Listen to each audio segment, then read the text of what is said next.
Kantor Inspektur Jenderal SEC, IOG, baru saja merilis laporan resmi terkait penyelidikan atas dugaan pelanggaran etik oleh mantan Direktur Keuangan Korporasi SEC, Bill Hinman.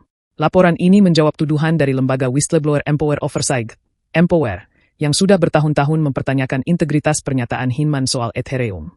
Latar belakangnya berawal dari pidato Hinman pada 2018 dalam wawancara dengan Yahoo, di mana ia menyebut bahwa Ethereum bukan sekuritas. Padahal saat itu, dia baru 1 tahun bergabung dengan SEC setelah bekerja selama 16 tahun di firma hukum Simpson Thacher & Bartlett, STB, yang kebetulan adalah anggota Enterprise Ethereum Alliance.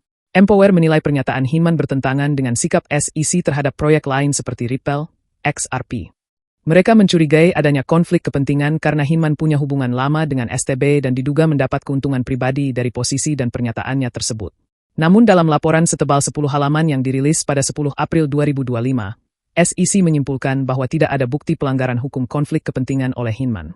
SEC menekankan bahwa ia tidak memiliki aset kripto saat itu, dan bahkan telah menyesuaikan tunjangan pensiunnya dari STB menjadi bersifat tetap sejak masuk ke SEC, sesuai aturan etik. Lebih lanjut, SEC menyebut bahwa pidato soal Ethereum bukan hasil pemikiran pribadi Hinman, melainkan disiapkan bersama tim dan mengikuti proses formal internal. Artinya, tidak bisa dianggap sebagai pendapat sepihak. Namun, Jason Foster, pendiri Empower, mengkritik laporan ini karena dinilai terlalu sempit. Ia menyatakan, IOG gagal menjelaskan apakah Hinman melanggar aturan melalui kontaknya dengan STB.